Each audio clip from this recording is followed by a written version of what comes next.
Boa noite, ou bom dia e boa tarde a todos, conforme a vossa localização hoje, nesta altura que nos acompanham.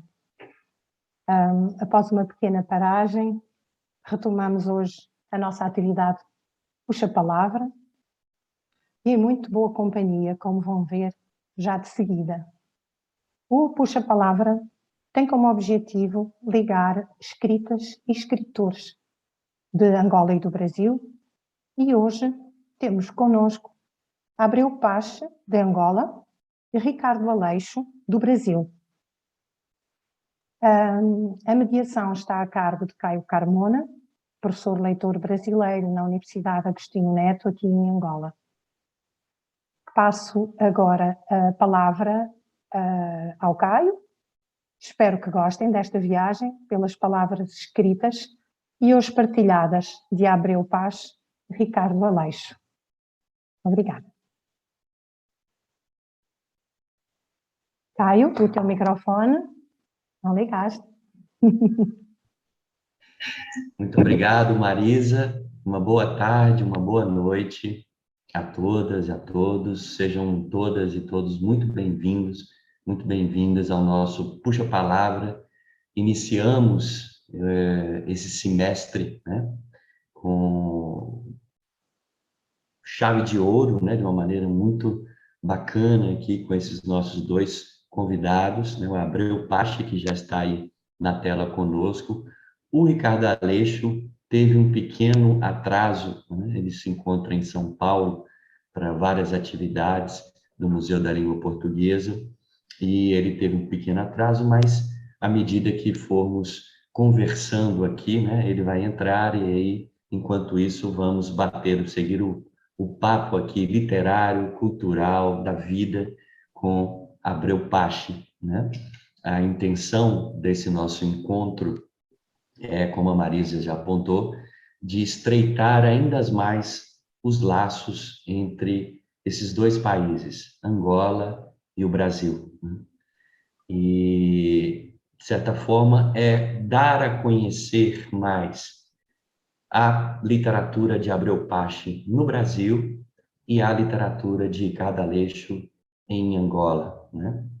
Por isso, eu inicio aqui lendo uma mini biografia, né, e fazendo a ressalva de que é uma mini biografia mesmo, né, que não contém, é claro, todas as ações, né, todos os feitos realizados por esses escritores, por esses pensadores, né, mas eles terão a oportunidade de falar mais sobre a própria biografia, a própria bibliografia, né, dentro do nosso papo. Então, Abreu Pache, que é poeta, ensaísta e professor, é doutor em comunicação e semiótica pela Pontifícia Universidade Católica de São Paulo, a PUC de São Paulo, atua no ICED de Luanda nas graduações e pós-graduação, colabora na Faculdade de Letras da Universidade Agostinho Neto, nas pós-graduações,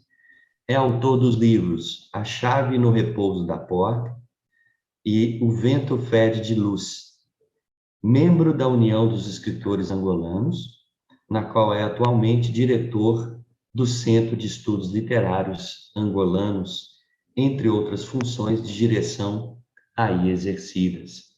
Seja muito bem-vindo, Abreu Pache.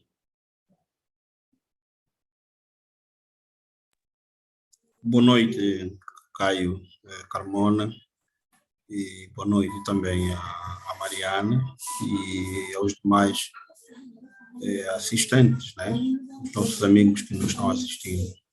Gostaria de estender os meus agradecimentos a vocês e ao Centro Cultural Angola Brasil pela oportunidade que nos dão de podermos estender essas pontes entre Angola e Brasil, por via das nossas literaturas e dos autores dessas literaturas.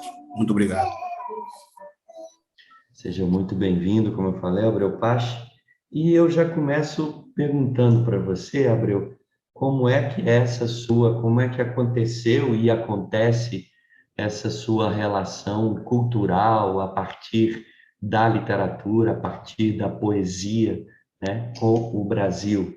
A gente sabe que essas relações entre Brasil e Angola, né, elas historicamente elas estão marcadas e de um tempo para cá, né, fundamentalmente aí do século XX, meados do século XX para cá, elas se estreitaram ainda mais. Mas como essa relação acontece pessoalmente para você na sua vida entre Brasil e Angola? Obrigado, Caio. A minha relação, ou a relação entre eu, por via daquilo que escrevo, com o Brasil, curiosamente, começa por Minas Gerais. Minas Gerais, que é o estado do mano Ricardo Aleixo, né? Não em Belo Horizonte, mas no Triângulo Mineiro, em Uberaba. Em Uberaba existia ou era publicada uma revista, Dimensão. Essa revista teve a circulação durante 20 anos. Circulou de 1980 a 85, se não estou em erro, até o ano 2000. E essa revista era coordenada e editada pelo poeta e ensaísta, jurista Guido Bilharim, advogado. Foi por via dessa revista que eu, na verdade, começo a ter uma relação mais séria e sólida até com a literatura, e mais especificamente a poesia. E é por via também dessa revista e do Guido Bilharinho que eu vou ter contato com o Cláudio Daniel, né, que é uma importante voz da poesia, ao ensaio, da crítica no Brasil, que também vai, então, estender, a partir da poesia e das relações que tivemos, a minha relação com os outros diferentes lugares da divulgação da poesia no Brasil. No caso mais específico de São Paulo, Rio de Janeiro, Pernambuco, no caso do Recife e outros, por via das revistas que se instalam aí. Eu tive uma outra experiência feliz com o Marcos Lucchesi, que na altura colaborava na revista da comunidade italiana, que circulava no Brasil, com o mesmo nome, Revista da Comunidade Italiana, que também divulgava autores ou poetas de diferentes países do mundo. O Marcos, na altura, escreveu para mim, até hoje, não sei porque via ele ficou a tomar contato com aquilo que eu fazia, escreveu para mim oferecendo-me um exemplar do livro dele, que é Esfera, um livro de poesia, e manifestando o interesse de nós podermos nos relacionar. Tive correspondências com ele, cheguei a satisfazer alguns pedidos que ele fez, de eu publicar nessa revista comunitária italiana, Filo, por via de textos, que alguns deles depois saíram publicados no meu primeiro livro de poesia, que é A Chave no Repouso da Porta. Tive, muito antes também, uma experiência feliz com o Anelito de Oliveira, também de Minas Gerais, mas esse já sediado em Belo Horizonte, na altura, quando era editor da revista, ou seja, do jornal literário de Minas Gerais. Jornal de Cultura, acho, Minas Gerais. Jornal de Minas, que era um dos jornais com uma larga circulação também, que tinha um papel muito importante, fundamental na divulgação da literatura, poesia e o pensamento brasileiro, de certo modo. Quer dizer que, para além daquilo que depois seguiu, o meu contato com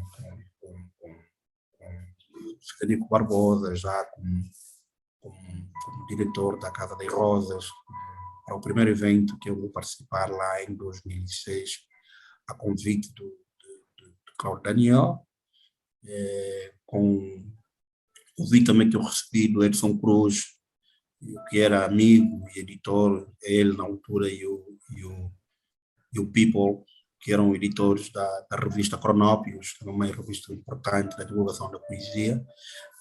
Vou participar do encontro de escritores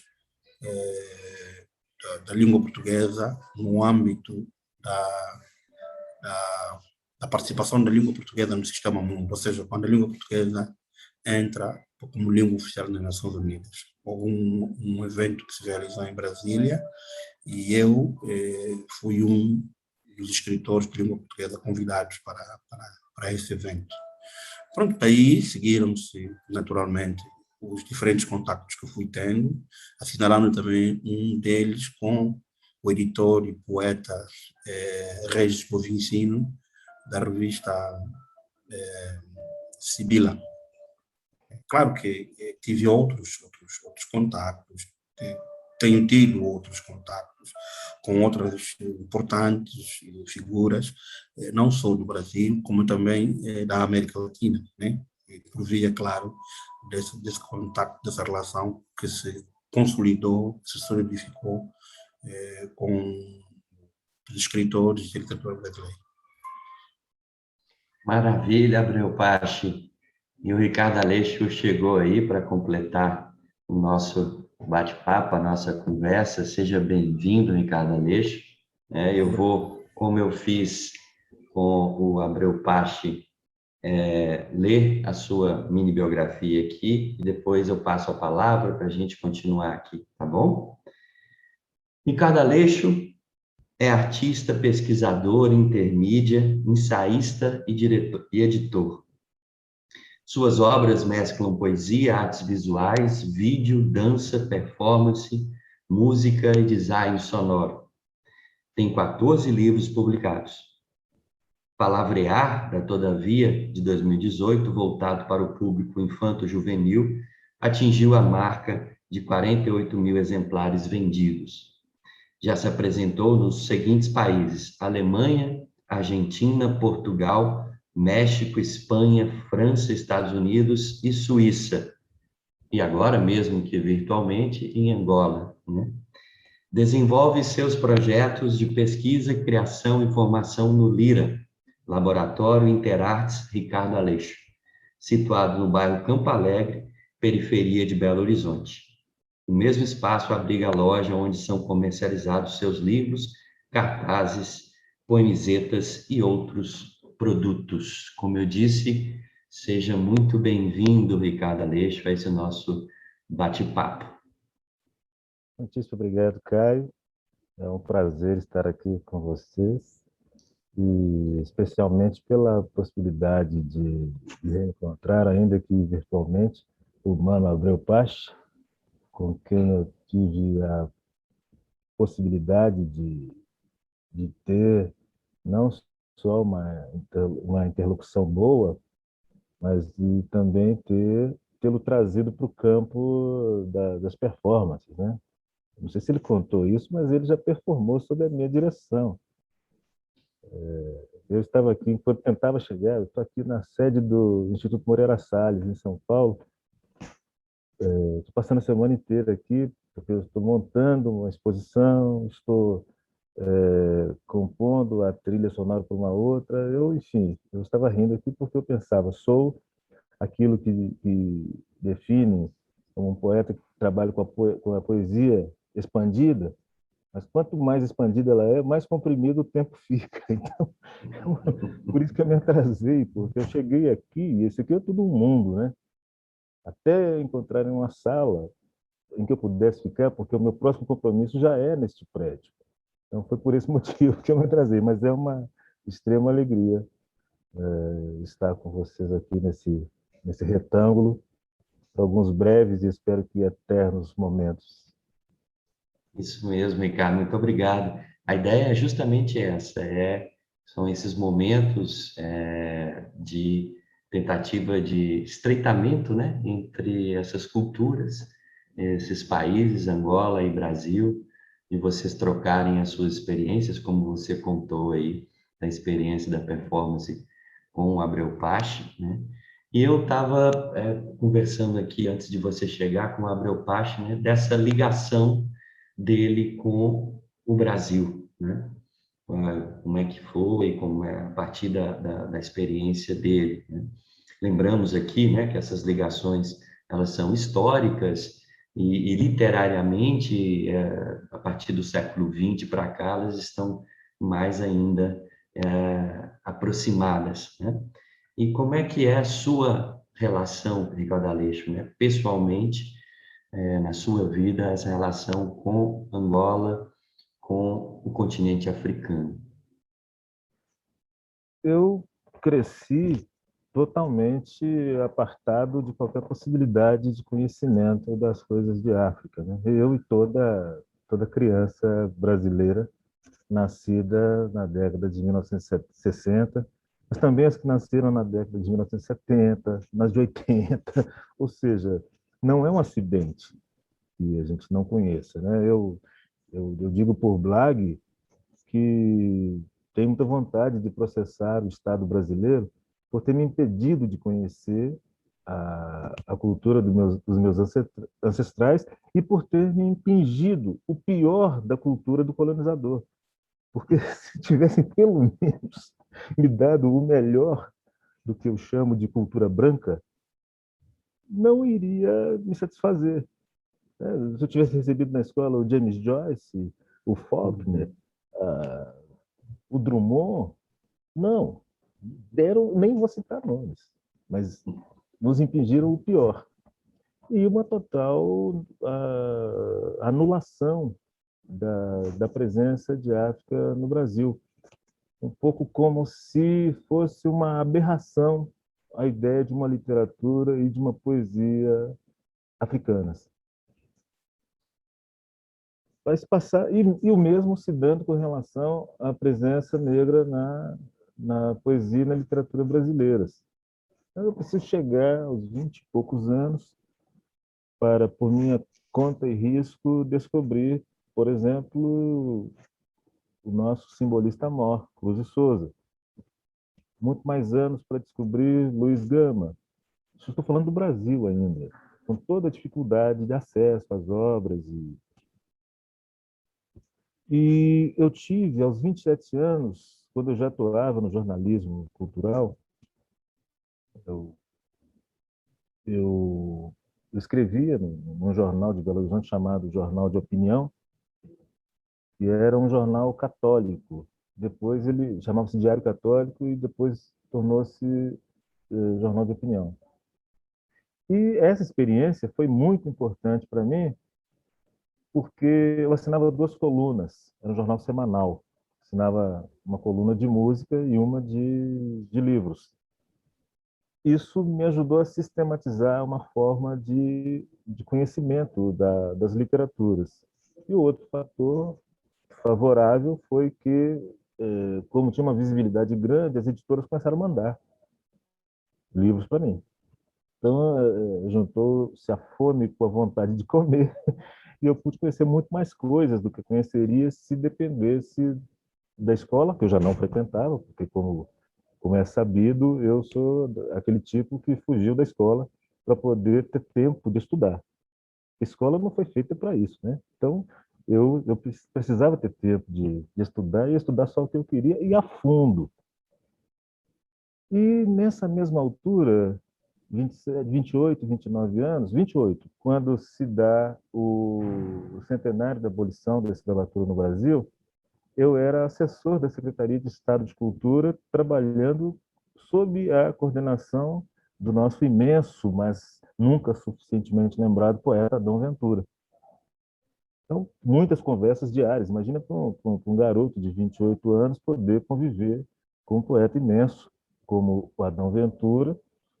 E aquilo durou meses, porque eu fui requisitado para ajudar a Biblioteca Pública Estadual Luiz de Bessa na organização de um acervo de 600 livros sobre cultura africana, sobre racismo, sobre a história antiga da África.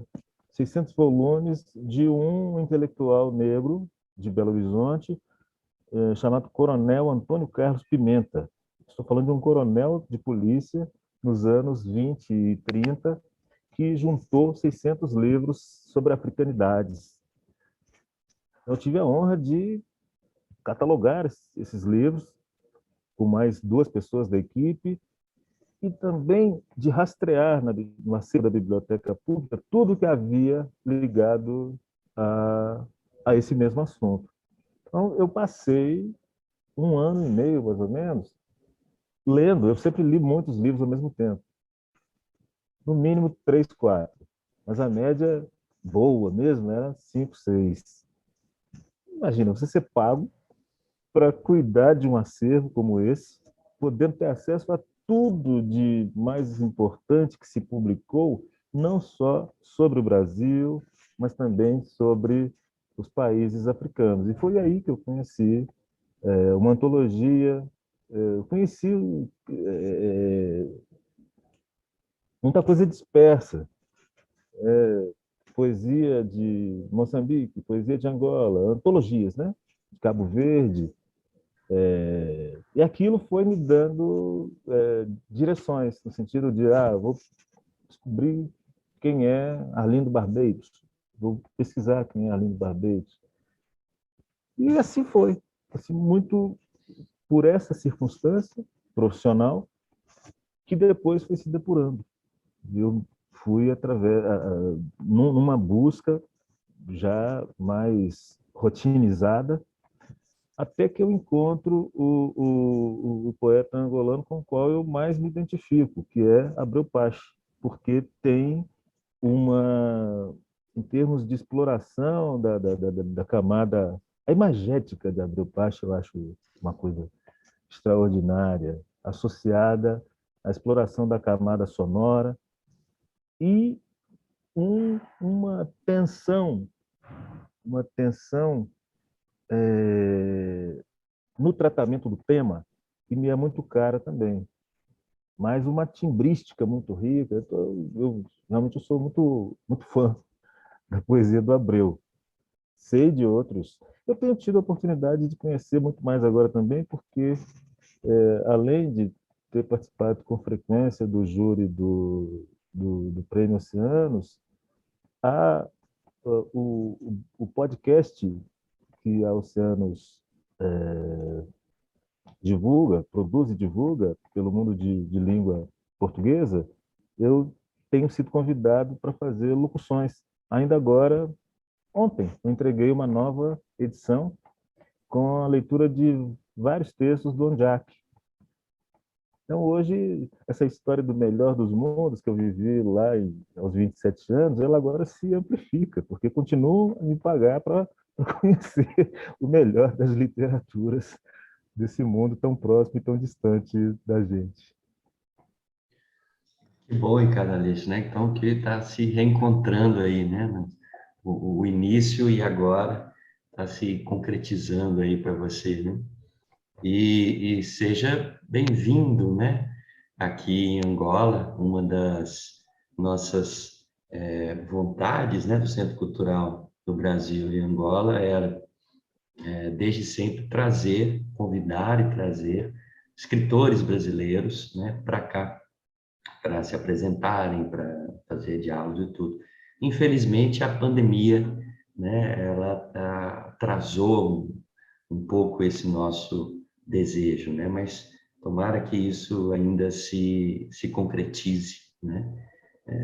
E seja uma honra, né, ter aqui Ricardo Aleixo no CCBA conosco.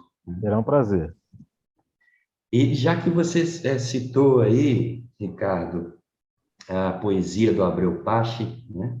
Essa ideia de uma camada sonora, de um ritmo, né? Na leitura da poesia, tanto a sua, Ricardo Aleixo, quanto a do Abreu Pache, né, a gente pode perceber um índice lírico, né, que que vai aí se inclinar para um ritmo próprio, né? Quanto um caráter também, vamos dizer assim, social, um caráter de denúncia, um caráter até, vamos dizer assim, narrativo, né, de um tempo, de uma história, né? Aí eu pergunto como é que vocês veem na poesia de vocês, e isso, no caso, identitário, né? Quer dizer, essa camada sonora da poesia de Ricardo Aleixo, né? Essa camada sonora da poesia de Abreu Pache, ela está ligada a ser angolano, ela está ligada a ser brasileiro, né? Como é que essas coisas se comunicam dentro dessas culturas, né? Abreu Pache. Obrigado, Caio, e agradecer o mano Ricardo pelas palavras elogiosas. Aliás, isso já está num texto belíssimo que ele faz na revista Roda, onde também onde ele chegou a publicar textos meus inéditos. Aliás, os ainda permanecem, ou seja, só estão publicados nessa revista, ainda não está publicado em nenhum livro. O texto que eu publiquei na revista Roda. Que boa Foi na surpresa. Mano, aqueles textos só estão mesmo publicados na revista Roda, não estão publicados Que em honra. mais lugar nenhum. Que honra. Exatamente. Então, isso só para dizer que a primeira experiência performática profissional que eu tive foi em Belo Horizonte também, no Festival das Artes Negras. E também o Mano Ricardo esteve à frente disso e trocamos muitos afetos no domínio das artes. Mas o que eu achei interessante quando ele me faz o convite, primeiro foi o título da performance, palavras de um outro mesmo lugar. É isso, Mano Ricardo. Às vezes tem tendência de trocar. Palavras de um outro mesmo mesmo lugar. Aí sim eu percebi, aí comecei a ter ideia de como é que as manifestações artísticas ou a arte em si, ela se descentraliza sempre, ela está sempre a deslocar-se, mas partindo sempre de um determinado lugar. E eu, na verdade, quando me propus a escrever, embora tenha grandemente insistido na escrita, mas eu não queria escrever. Nunca quis escrever. Nunca quis escrever no sentido formal do termo escrita, no sentido formal da escrita como convenção. Quando eu cruzo, recebendo uma informação prévia do Ricardo, aliás, do Cláudio Daniel, a dizer que Abreu tem aqui em São Paulo, num festival que nós estamos tendo, alguém que vai te interessar. Faz coisas muito interessantes, como a que faz e o resto. Então, quando eu vou perceber as diferentes contribuições poéticas, artísticas e criativas que Ricardo Aleixo faz, quer dizer, que sai do campo da escrita, só a escrita, explora outras possibilidades de comunicação. Eu sempre quis fazer isso, mas eu não tinha forma, não me dediquei a fazer isso. Fiquei só pela escrita. E quando vou conhecer o Ricardo, eu vi, sim, realizado todas as vontades que eu tinha, ou tudo que eu reprimia, tudo que adormecia em mim. Então vi, sim, como é que a poesia, assim, se expandia, né? Se expandia para o campo sonoro, o campo gestual, o campo visual, e todos outros suportes que a própria poesia, com os quais vai negociar. Ele aí, claro que eu começo a me interessar mais para as formas artísticas arrojadas, como os movimentos experimentais, os movimentos concretistas e outros. Começo a me interessar a poesia chinesa, a poesia japonesa, mesmo a ocidental, mas aquela mais arrojada, mais alinhada, que está próxima daquilo que são os nossos trabalhos, em função também depois da leitura que eu fui tendo do trabalho do Paulo Zuntor. Aí, sim, ao ter a relação com o Mano Ricardo, abriu-se o campo de eu poder questionar uma coisa que estava muito próxima de mim e sempre esteve próxima de muitos de nós, e que ninguém deixou de prestar atenção, ou que as pessoas pouca atenção prestavam, pelo menos aqui em Angola, que é o provérbio. O provérbio, pela sua forma indeterminada, pela sua forma irrestrita, o provérbio já realizava no tecido da cultura, entre nós, em África e Angola, aquilo que nós experimentamos na poesia. Claro que eu não tive outra saída senão ir para o Brasil e fazer o meu projeto de doutoramento a partir desse lugar. Mas, Caio, como bem disse o André Ricardo, as experiências, os afetos que eu troquei com o André Ricardo, as pessoas que ele me aproximou, aquilo que as nossas conversas proporcionaram. Na altura, nós estávamos em Belo Horizonte e tomamos uma cervejinha num sítio ali pertinho do hotel onde eu estava. Conheci a Mariana Botelho, a mãe do filho mais novo, do Manuel Ricardo. Eu vi ainda a Mariana Botelho grávida do bebê, vi o bebê nascer, enfim, toda essa história, né? E isso tudo a acompanhar com aquelas imagens, as camadas, ou diferentes camadas que se acrescentavam naquilo que é a própria invenção poética ou invenção artística. Quer dizer, resumindo, Caio, para acrescentando isso, aquilo tudo que eu tinha dito antes, quando me colocou a questão de como é que eu entrei na relação com a poesia brasileira, a riqueza toda que eu tenho em termos imagéticos, sonoros e gestuais, aquilo que no fundo reverbera em mim, são todas essas algumas imagens que eu vou me lembrando, né? das diferentes e mais expandidas que ainda adormecem em mim. É desse modo que eu puder responder. Eu fico muito comovido de ouvir o Mano Abreu dizer essas coisas, e as entendo de uma perspectiva bastante serena de quem faz a sua caminhada, muito seguro de que tudo que eu vim fazendo no início era muito solitário. E essa experiência a que o Mano Abreu se reporta, ela foi uma experiência coletiva. E eu juntei, sob a denominação leitura-concerto, 4 poetas. O Mano Abreu, outro mano, que é o Ronald Augusto, o Salgado Maranhão e a Nina Risse. E partituralizei não partituralizei, mas criei uma estrutura rígida e ao mesmo tempo aberta que me permitia reger esse grupo, seja enquanto grupo, seja em formações que se alternavam, ora solo, ora duo, ora trio, ora quarteto, com os textos de cada um sendo vocalizados de maneiras diferentes, ora sussurrados, ora mais próximos do grito, ora mais próximos do canto. Então foi uma experiência que eu posso chamar de única, até onde eu alcanço. E depois eu repeti aqui em São Paulo com outros poetas, mas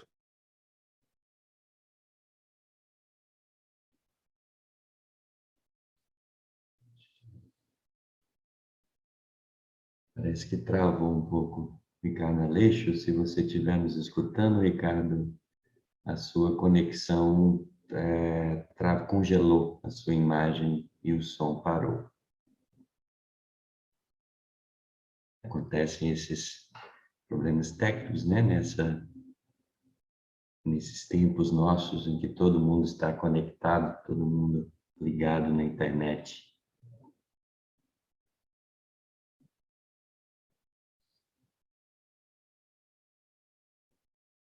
Bom, vamos esperar o Ricardo Aleixo ele entrar. Ele saiu, talvez ele esteja entrando novamente. Aliás, é a melhor de marcha, né? Sair para depois entrar.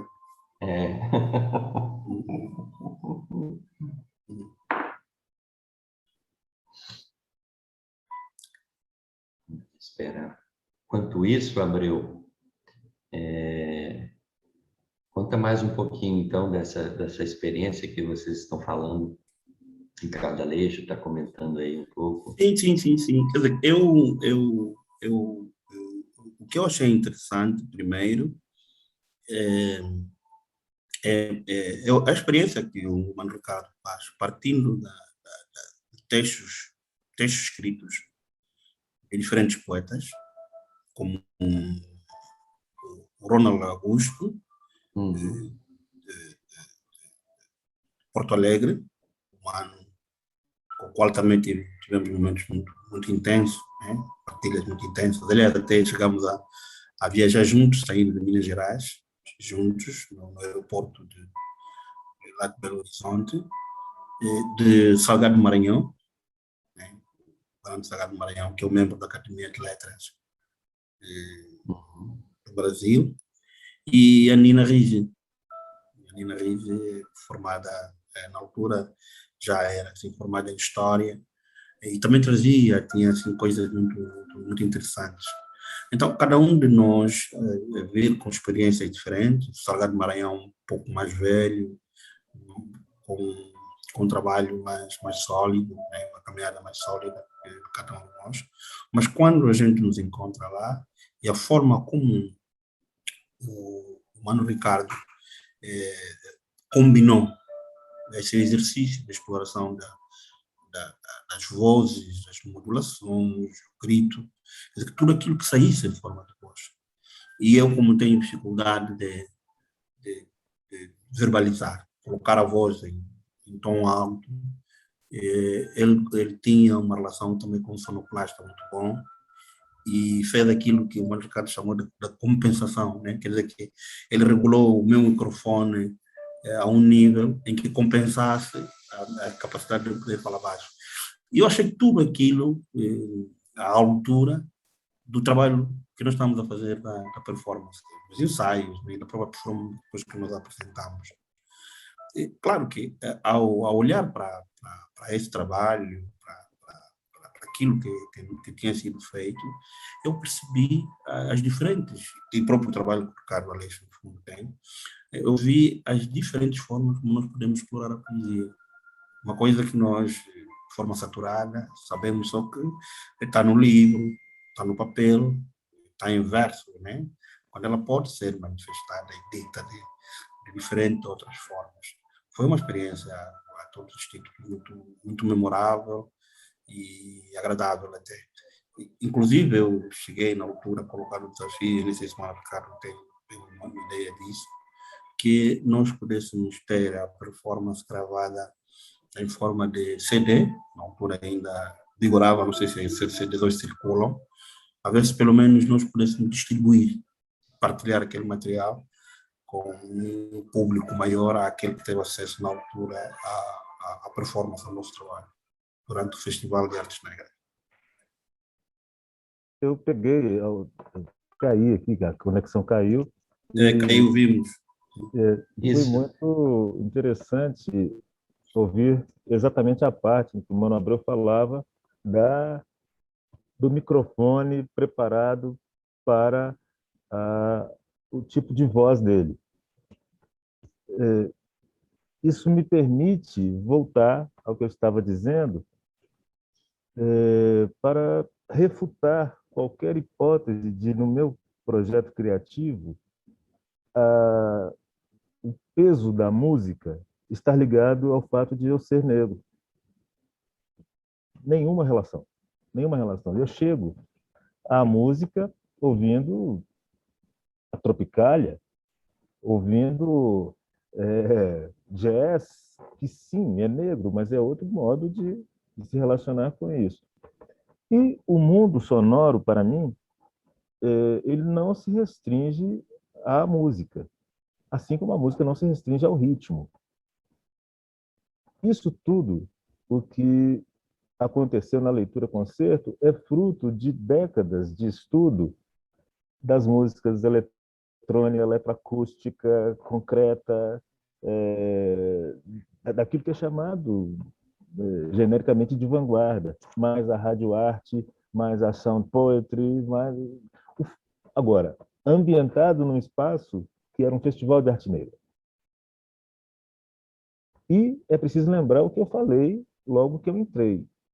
Tudo isso que hoje parece natural para as pessoas, de ouvir um poema meu. Um poema como, por exemplo, um poema como, não vou lembrar o título, mas o poema ele diz muito sobre isso que a gente está conversando agora. Eu vi a terra tremer, eu vi o mundo rodar.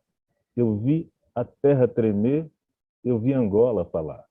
No beiço de Pixinguinha, no gogó de Manquelé, na mandinga de Pastinha, na ponta do pé de Pelé. Na ponta do pé de Pelé, eu vi a terra tremer. Na ponta do pé de Pelé, eu vi Angola falar. Tudo isso, tirando Pelé, me foi negado na infância. Como que isso pode ser atávico? Eu chego a isso pela mesma elaboração entre mental e sensível, se é que há de fato separação, porque o nosso Pessoa já dizia que o que em mim sente está pensando. Então é preciso fazer todo um percurso, né, na direção das vanguardas europeias e nelas identificar o que tem de desejo de África. Eu tive a honra, em 2 anos seguidos, 2017 e 2018, performar no Cabaré Voltaire, em Zurique. E lá eu fiz questão de mostrar pelo menos um dos poemas sonoros de Hugo Ball, baseados no que ele achava que era uma língua africana. Jolifanto bambla, o falibambla, grossigam fabla, oranha de gaguarama, igual nada natural. Em mim, nada é natural. Eu não sou natural, eu não sou espontâneo. E, principalmente, me agrada muito pensar nessas torções que a gente pode fazer na história. Não naturalizar nunca a história. Vejamos o que o Brasil está vivendo agora. Naturalizamos uma ideia de redemocratização que teria ocorrido logo após o fim do ciclo da ditadura civil-militar. Naturalizamos de tal forma que acreditamos mesmo que se pode redemocratizar sem que tenha havido democracia jamais, qualquer tempo, no Brasil. Então, não estamos discutindo só poesia, estamos discutindo a necessidade de entender o que compõe a chamada realidade a partir de elementos muito complexos. Então, quando eu falo do que compõe a poesia do Abreu, eu não estou falando de sofisticação intelectual apenas. Eu estou falando de elementos concretos com os quais a vida dele lida. Respostas que ele tenta trazer para si mesmo e que são reperguntas. Dada a complexidade delas, são respostas que nunca se fecham. E, por fim, para fechar mesmo essa resposta, o termo identitário é dos termos que eu mais odeio, porque a identidade ela é um elemento usado pelo racismo, que é estrutural e estruturante, para fazer crer que aquela luta, que no meu caso se dá contra o racismo e pela libertação negra, seriam lutas identitárias. Não, eu não tenho nada a ver com a identidade. Identidade é algo tão flexível, tão amplo, tão abrangente, tão fluido, que não serve para nada. Identidade não serve para nada se não estiver associada a um conjunto de pontos que sirvam para tornar a nossa presença no aqui e agora a mais tensa e tensionada possível. Muito bem, Ricardo. Uma resposta poética, né? Com a poesia em tudo, né? Política. É política, é poética. A poesia pode ser política também, né? Sim. E já que você falou no aqui e agora, né? Dando essa compreensão, né? Para a gente sobre o aqui e agora também, ser estar no mundo, estamos aqui com dois poetas, duas espessores experimentais, né? Que experimentam o tempo inteiro no corpo, a poesia na voz, em outras perspectivas, né? O alcance que a poesia pode ter, né? Diante desse momento, né, do aqui e agora, que é essa pandemia, e que, de certa maneira, ela antecipou ou fez mais urgente, né, a utilização de suportes como esse que a gente está aqui agora, né, cada um falando, né, de um ponto, em Angola, Brasil, São Paulo, Luanda, como que essa experiência com, ao mesmo tempo, vamos dizer assim, a urgência da tecnologia surgiu para vocês e uma tragédia da pandemia, né, dentro do trabalho de vocês. Aqui a coisa é livre, né? Vocês estão para falar e conversar entre vocês, como vocês quiserem. Como é, Abreu, para você? Não, para mim é diferente. Para mim é diferente. Se o Mano Ricardo quer tomar a bola para frente, avança. Senão, não, eu abro o mesmo caminho. Eu gosto muito de te ouvir. Ok. Não, e eu é recíproco, né? Ainda bem. Pois, mano, sobre essa questão da pandemia, o curioso nisso tudo é quando o slogan que se vai ligar a tragédia que a pandemia representava era o fica em casa. Fica em casa. Mas pediram-nos para ficarmos em casa, mas não nos impediram de ligar as telas de TV, as telas dos computadores, dos telemóveis e dos tablets. Ficamos em casa, mas não deixamos de ter contato com o mundo de fora. Então, ao olhar para isso, em rigor, eu percebi que se conjugaram aí duas dimensões. A dimensão do digital e do analógico. Claro que a nossa experiência, a experiência humana, quando nós saímos da nossa condição natural e criamos a segunda dimensão, que é a dimensão da cultura, nós digitalizamos a natureza.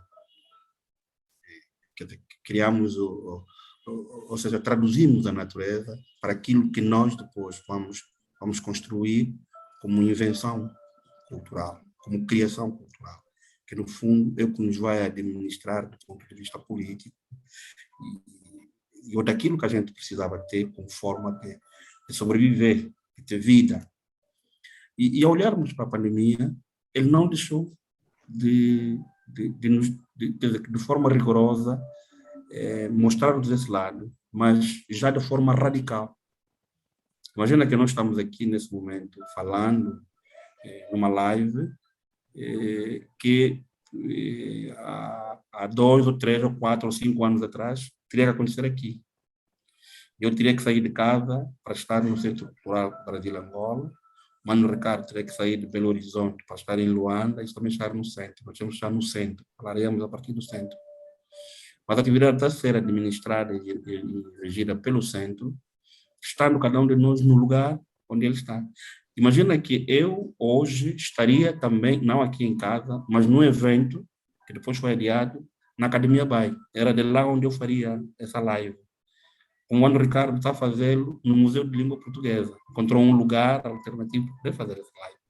Então, quer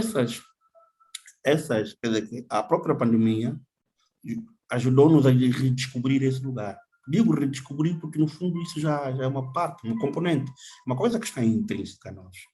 Então, a forma como nós vamos nos reinventando, a forma como nós vamos criando, a partir do lugar onde a cultura se sustenta, a pandemia é mais um lugar só de redescoberta. E ele tem a mesma medida, tem a mesma tessitura, tem a mesma medida, a forma de poder ser compreendida como as artes, como a poesia, como tudo isso. Eu não vejo a pandemia dissociada disso. Primeiro é a crise que ela provoca. A crise que ficou mais patente do ponto de vista econômico. Mas o ato criativo, o ato inventivo, o ato artístico, é todo ela composto por uma camada de crise, ou tessitura crísica. Porque ninguém cria sem passar por crise. Ninguém inventa sem passar por crise. Ninguém faz arte sem experimentar crise. Então, a pandemia não trouxe, para mim, em rigor, porque nós precisávamos descer e descemos. A pandemia fez-nos descer um bocado mais, para nós irmos ao reencontro da crise. Só que como a espessura capitalista, a espessura mercantilista, a espessura dita moderna, como se sobressaiu a tudo o resto, a todos os bens, a tudo aquilo que se vai produzindo, então ficou a falsa ideia daquilo que nós, no fundo, fomos administrando, fomos orientando, né? As superioridades, as vontades clássicas, as identidades, as racionalidades, e todas as formas assim vigiadas, presas, fixas, que nos foram monitorando. A pandemia veio, desprogramou tudo isso, e estamos a nos reencontrar, no fundo, a voltar para os nossos outros lugares também, lá onde nunca tínhamos antes saído. E era deste modo que eu percebo e me lido com a pandemia, Caio. Eu fico sempre muito feliz de ler e de ouvir o Mano Abreu, porque há uma sincronia muito grande entre os nossos pontos de vista, sem que a gente se fale tanto assim. Eu creio até que a gente deveria passar a se falar mais, porque tudo isso que você disse é o que eu penso. E penso a partir de um ângulo muito menos sofisticado do que esse que você nos trouxe. Eu penso sempre, e isso nada tem a ver com a identidade, eu penso sempre a partir do lugar pior da sociedade brasileira e talvez mundial, que é o lugar das pessoas negras. É o lugar, no caso da experiência afrodiaspórica, o lugar de quem foi sequestrado no continente africano, colocado num navio, sem saber de tempo, sem saber de direção, chegando num lugar inóspito e que a cada século atualiza e presentifica o quadro de horrores que torna a palavra humanidade uma palavra sem sentido. E estou cada vez mais convencido mesmo, de que aqueles que fizeram a travessia do mar-oceano, despossuídos de tudo, eles se organizaram mentalmente, espiritualmente, de todas as formas possíveis, para projetar, não um futuro, que isso não seria possível, mas projetar novas sementes de possíveis futuros. Porque quando falamos de tecnologia, é preciso entender essa palavra para além de dispositivos eletrônicos digitais. Smartphones, tablets, laptops, isso é tecnologia sim, mas caneta é tecnologia, como eu gosto de brincar, de ponta. Essa tecnologia, nossos ancestrais mais remotos não surgiram utilizando o corpo como nós nos utilizamos hoje. Gosto muito dessa pergunta. Quanto tempo terá se passado até que o primeiro dos nossos descobrisse que ele podia ficar de pé? Quanto tempo mais se passou até que ele descobrisse que podia dar um passo à frente, e outro, e que podia recuar? E que podia usar isso para dançar? E que podia fazer isso para apanhar um fruto numa árvore?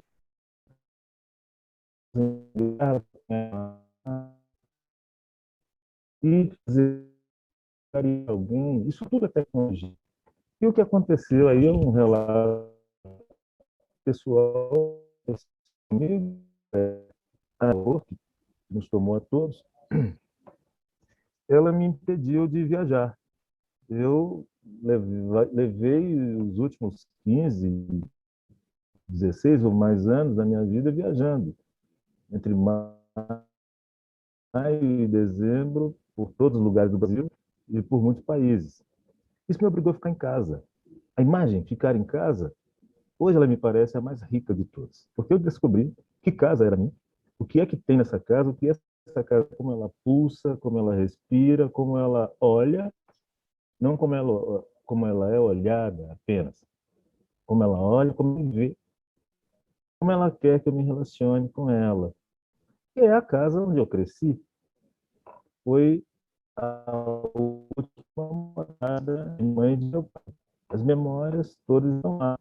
Eu tive todo um reaprendizado de vida simples a partir do convívio com essa casa. Isso também é tecnologia, porque apontou para modos de relação com o espaço, com o tempo, com o passado, de modo muito mais dinâmico do que eu vinha conseguindo vivenciar nas últimas décadas. E isso apontou para outras tecnologias das quais a gente fala pouco ainda. A possibilidade de conversar pelo pensamento com as pessoas queridas. A possibilidade de conversar com as plantas, a possibilidade de conversar com os bichos, a possibilidade de conversar com as divindades, a possibilidade de conversar com os mortos. Eu converso com os meus pais todos os dias. E aí se agudizou algo que já vinha acontecendo esporadicamente. Eu passei a receber poemas inteiros. Eu só tinha que levantar e anotá-los. Ainda esta semana, em que estamos aqui em São Paulo, eu e a minha companheira, eu contei para ela, anteontem, de uma noite, nós muito cansados pelo trabalho, pela viagem de Belo Horizonte para São Paulo e pelo trabalho, e eu passei a noite inteira anotando mentalmente as instruções que eu recebia para montar uma instalação intermídia. Estou falando de um conceito muitíssimo contemporâneo, muitíssimo sofisticado. Tudo isso me foi ditado nos sonhos. Estou fazendo um relato aqui de quem não está bem, obviamente, com a situação geral e com a morte naturalizada, que é o que a gente vive, com a falta de perspectivas coletivas, mas eu, Ricardo Aleixo, devo confessar que estou no melhor tempo da minha vida. Que bom, Ricardo. Que ótimo ouvir vocês dois nesses relatos da experiência desse momento. Nosso tempo está correndo aqui, né? O papo está bom demais. E eu queria que vocês analisassem, assim, de uma forma, dando uma opinião mesmo, assim, sobre a literatura nos países de vocês, né? Assim, como escritores, poetas, também como professores, jurados, né? Essa movimentação que vocês fazem pela literatura, na cena literária de cada país. Como é que você enxerga, Abreu Pache, hoje, a literatura angolana? Como é que você enxerga hoje, Ricardo Aleixo, a literatura brasileira?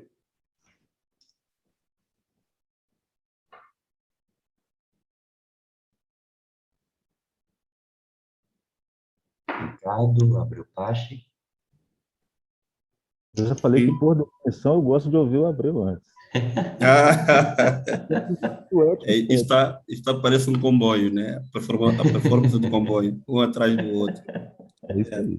Não, e assim, ó, lado a lado. Mas cada um com seu conteúdo bem entendido. Hoje, Caio, o que as imagens com que eu estou da literatura, já são, no fundo, essas imagens mesmo de expansão. E é uma compreensão que eu não tinha antes. Porque a literatura era regida de fronteiras, foi construída e pensada a partir dos modelos clássicos. Era como se nós estivéssemos a fazer uma viagem e que havia um lugar de coroamento onde todos nos dirigíamos. Só que uns estavam mais adiantados que outros nessa viagem. E outros já estavam nesse lugar de coroamento. E eu fui entendendo a literatura assim durante muito tempo, mesmo quando eu comecei a dar aulas, era assim que eu a percebia. Aquele sentido bem progressista, né? Mas, ao longo do tempo e a experiência que fui tendo, em função de todas essas interrogações, que no fundo resulta um pouco dessa conversa que estamos a tendo aqui, ou que estamos a demonstrar aqui, percebi que a literatura não pertence a ninguém. Embora ele leve o chavão literatura angolana ou literatura brasileira, ela não é exatamente isso. Não só um princípio biológico a querer fixar e controlar. Não só isso, como também ela própria, a literatura, ao se realizar no espaço onde ela é confinada, espaço nacional, ela é um lugar permanente de desterritorialização e de não nacionalização.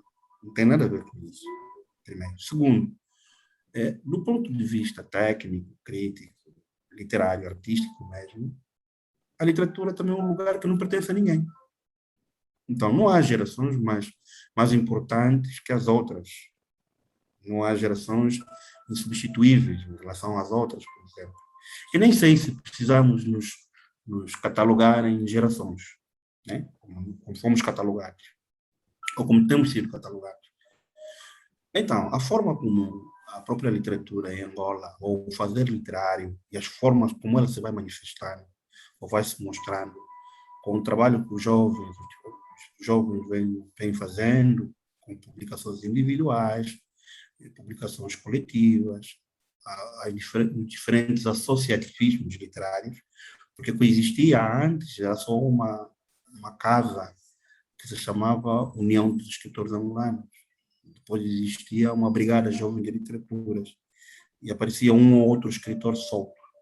Mas esses eram os lugares centrais que, no fundo, faziam a áurea do escritor. Hoje já não temos isso. Hoje já não é só a União dos Escritores Angolanos.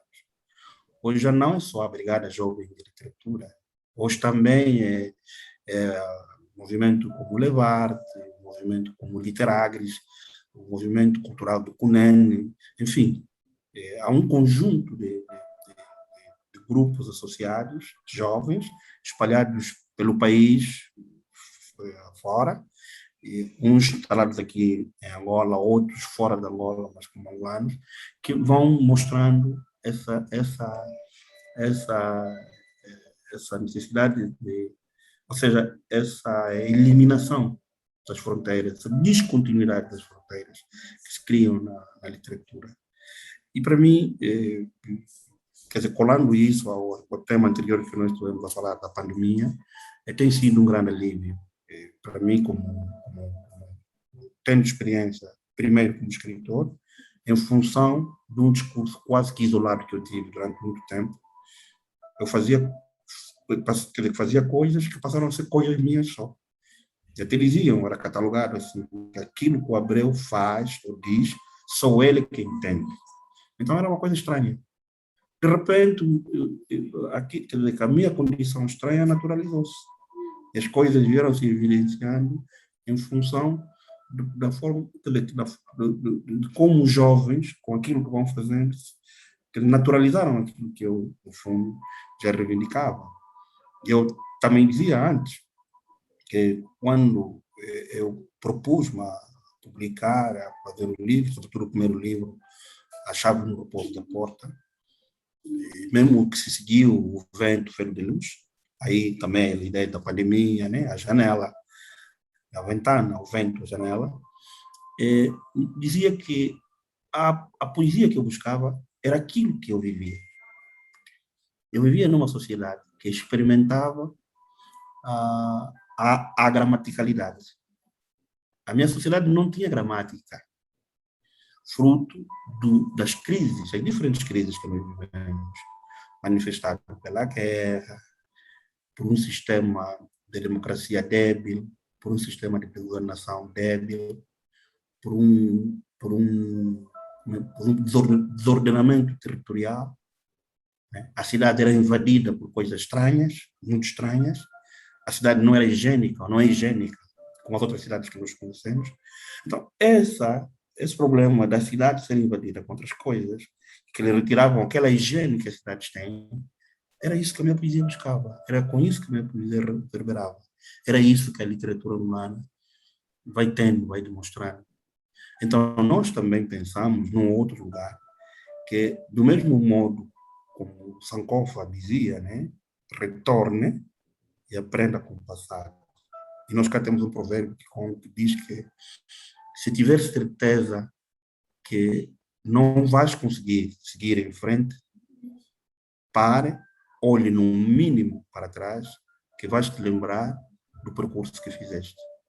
Então, o que eu queria pedir aqui, deixar aqui registrado, em função da pergunta que o Caio fez sobre como é que eu olho para a literatura angolana, é a necessidade de nós podermos emprestar a esse fenômeno que se vai manifestando literário outra forma de olhar, tanto do ponto de vista crítico quanto teórico.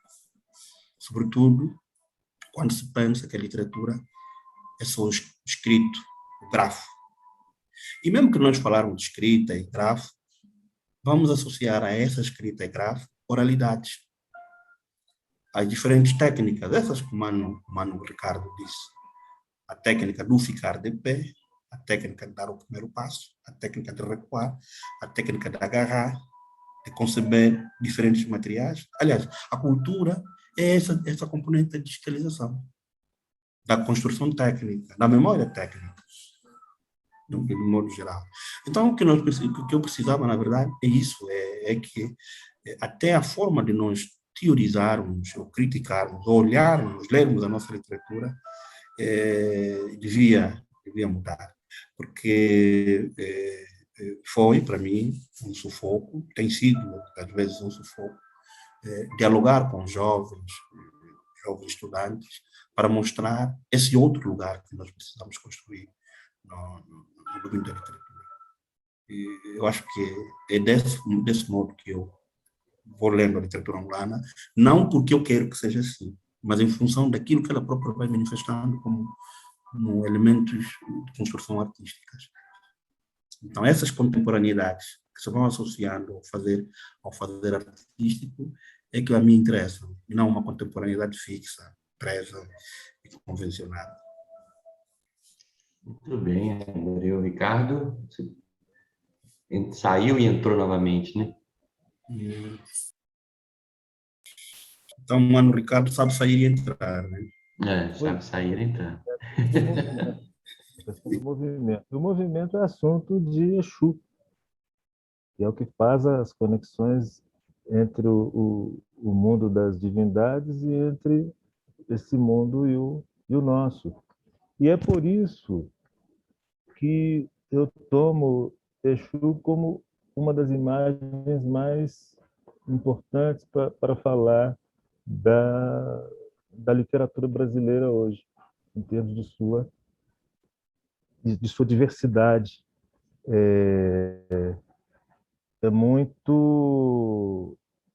É uma literatura que nós não conseguimos mais, quer dizer, há quem tente, eu nem tento, prender enquanto região. Que sentido faz falar da literatura pernambucana, ou da literatura mineira, ou da literatura gaúcha? Nós poderíamos sempre perguntar por subdivisões. Quanto à literatura baiana, por exemplo, estamos falando da literatura do recôncavo, estamos falando da literatura do sertão, né? Isso, para mim, sempre foi questionável. E, no plano mais geral, eu fico sempre com um verso esplêndido, do igualmente esplêndido Derek Walcott, I had no national, but imagination. Eu não tinha nação agora, salvo a imaginação. Essa é a pátria de quem escreve. A única pátria possível para quem escreve. A imaginação. E a imaginação, ela é ingovernável. Não tem como prender a imaginação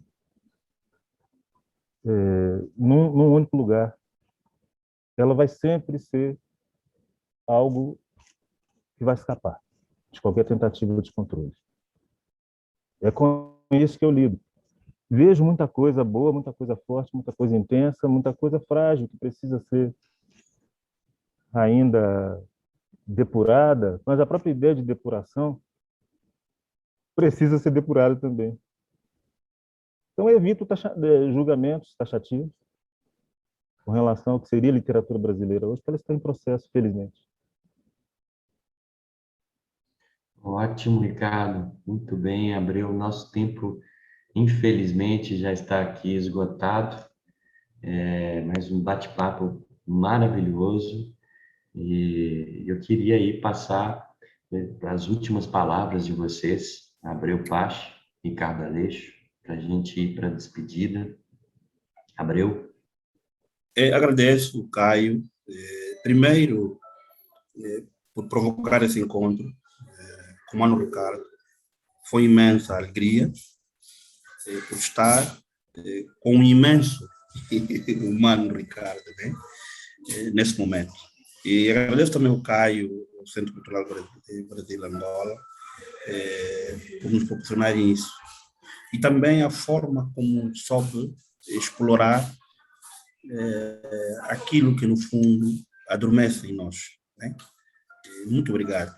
Foi maravilhoso estar aqui e ter tido a oportunidade de participar desse encontro. Obrigado. Da minha parte, eu fui informado de que é preciso colocar máscara. Agora, no final, eu espero que estejam me entendendo bem. Sim, compreendemos. Eu aproveito para dizer que essas... Bom, o uso da máscara ele não pode ser tão constrangedor quanto é constrangedor nos darmos conta do contexto de controle, e não por razões sanitárias, que a gente vive no mundo inteiro hoje. E aí eu remeto a uma outra pessoa muito querida minha, um grande pensador do nosso tempo, que é o poeta, que é o filósofo afropeu, que é o misto de africano e europeu, Denetem Tuamboná, autor do livro, belíssimo livro chamado Cosmopoéticas do Refúgio, em que ele nos fala sobre o valor da descaptura. Então, é a mensagem que eu deixo aqui, não só para os amigos, mas para quem nos assiste. Tentar sempre nos descapturarmos em relação àquilo que nos quer aprisionar. E é isso que a poesia ensina, é isso que eu vejo e escuto na poesia do Mano Abreu, é o que tento fazer também e espero que sigamos vivos e nos querendo bem. Isso. Muito obrigado, Ricardo. Muito obrigado, Abreu.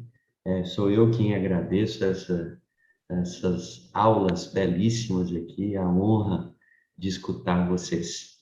Tá? Eu passo a palavra agora à diretora do Centro Cultural Brasil Angola, Marisa, para a gente finalizar. Muito obrigado, um grande abraço, mesmo que virtual, para vocês dois. E todos aqueles que nos estão assistindo, lembro que ficará gravada essa nossa conversa aqui. Obrigado, Ricardo. Obrigado, Abreu. Obrigada, Caio. Ainda estou a absorver este manancial de inspiração e esta partilha tão rica que acabamos de receber, não é? Do Ricardo e do Abreu. Só me resta reforçar o agradecimento a vocês por terem aceito o convite do CCBA para estarem aqui connosco hoje. Foi realmente uma experiência muito enriquecedora. Pode ser que em breve possamos receber presencialmente o Ricardo Aleixo no CCBA para um puxa-palavra ao vivo. É um prazer. Sim, obrigada. E pronto, agradeço também às pessoas que nos acompanharam e que foram partilhando os seus comentários connosco na nossa página. Como disse o professor Caio Carmona, a sessão é gravada e depois colocada na nossa página do YouTube para aqueles que entraram já a meio e que queiram ver toda a live. Muito obrigada e até breve com o próximo Puxa Palavra. Obrigada. Até breve e obrigado, Marisa. Até breve, gente. Até mais.